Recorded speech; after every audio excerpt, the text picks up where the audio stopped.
अगर आपको नींद में बहुत ही ज्यादा खर्राटे आते हैं यानी कि हैवी स्नोरिंग होता है तो आपको ऑब्स्ट्रक्टिव स्लीप एपनिया नाम की बीमारी हो सकती है। इस बीमारी में अपर रेस्पिरेटरी ट्रैक्ट जो है वो नैरो हो जाता है। वो नैरो हो जाने के कारण एयर जो है वो लंग्स में प्रॉपरली नहीं जा पाती है। लंग्स में एयर इम्प्रॉपरली जाने की वजह से ब्रेन को प्रॉपर ऑक्सीजन नहीं मिलता और ब्रेन को जब भी ऑक्सीजन नहीं मिलता तब ब्रेन आपको नींद में से जगाता है और आपको कोशिश करनी पड़ती है डीप ब्रीदिंग लेने की। तो ऑब्स्ट्रक्टिव स्लीप एपनिया का मेन कॉज है ऑब्स्ट्रक्शन और narrowing of upper respiratory tract. जब भी अपर रेस्पिरेटरी ट्रैक्ट नैरो हो जाएगा तब जब भी आप सो जाओगे तो क्या होगा कि आपके मसल्स रिलैक्स हो जाएंगे। नैरो पैसेज में से जब भी एयर पास होगी तो एक टिपिकल साउंड होगा। इस साउंड को हम कहते हैं खर्राटे या फिर व्हीजिंग साउंड ड्यूरिंग स्लीप। तो खर्राटे आएंगे, स्नोरिंग होगा और ये स्नोरिंग बहुत ही लाउड होगा। स्नोरिंग का एपिसोड आएगा, एक पॉइंट आएगा जहां पे स्नोरिंग जो है वो स्टॉप हो जाएगा, एक स्ट्रेट लाइन आएगी और तुरंत बहुत ही बड़ा वाला स्नोरिंग आएगा। तो ये जो पॉज आता है वो क्यों आता है कि ब्रेन जो है उसको ऑक्सीजन नहीं मिल रहा है तो ब्रेन हमको जगाता है और इसके बाद हम फोर्सफुली ट्राई करते हैं इंस्पिरेशन लेने का। वो फोर्सफुली ट्राई लेने की वजह से पॉज के बाद जो नेक्स्ट इंस्पिरेशन होता है वो बहुत ही हैवी होता है।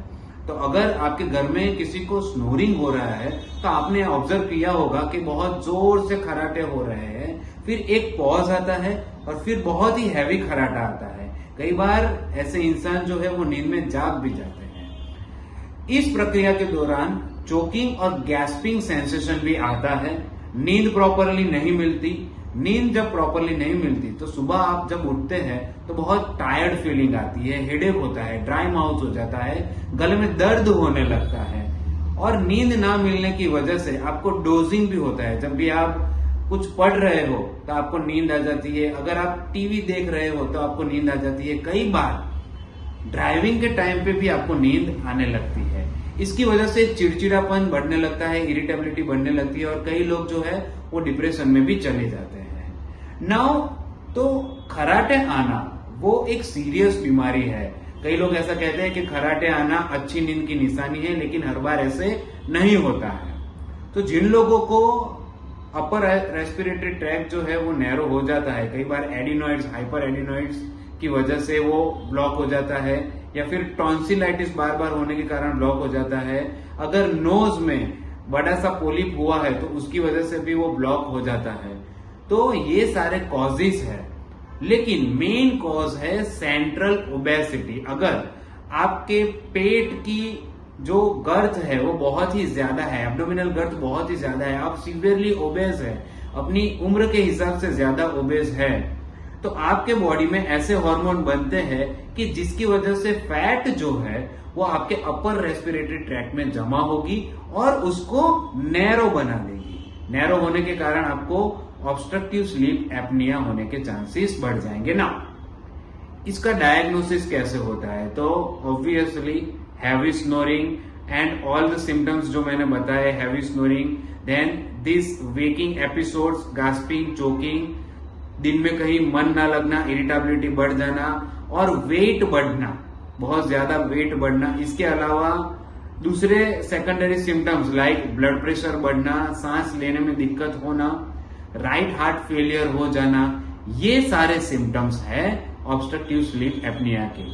तो इस पे से हम डायग्नोज कर सकते हैं और इसको जानने के लिए हम स्लीप स्टडी करते हैं।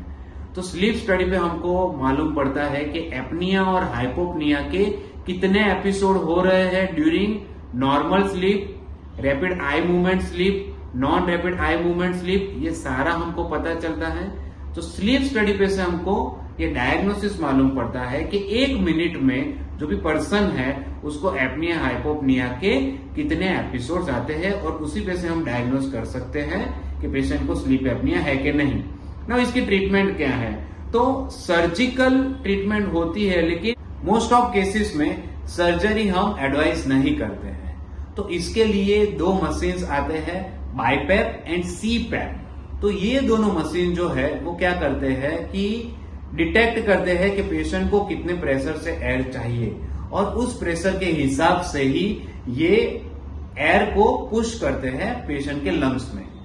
जब भी एयर लंग्स को प्रॉपरली मिलेंगी तब ब्रेन को भी प्रॉपर ऑक्सीजन मिलेगा और खराटे की जो बीमारी है वो ठीक हो जाएगी। इसके अलावा हमें जो ओबेस पेशेंट है उनको डाइट मैनेजमेंट और वेट मैनेजमेंट की टिप्स देनी चाहिए। तो अगर आप स्नोरिंग से परेशान हो रहे हो तो उसको हल्के में मत लो, तुरंत ही किसी पल्मोनोलॉजिस्ट से संपर्क करें, स्लीप स्टडी करवाइए। स्लीप स्टडी के बाद एक और स्टडी होती है जिसमें हमको मालूम करना होता है कि कौन सा मशीन सीपैप या बाईपैप उसके लिए योग्य रहेगा। तो ये 2 स्टडी करनी पड़ती है, वो करवाइए, ये मशीन का यूज कीजिए, ओबेसिटी कम कीजिए, उसके बाद ही ऑब्स्ट्रक्टिव स्लीप एपनिया ट्रीट हो पाएगा। Thank you very much.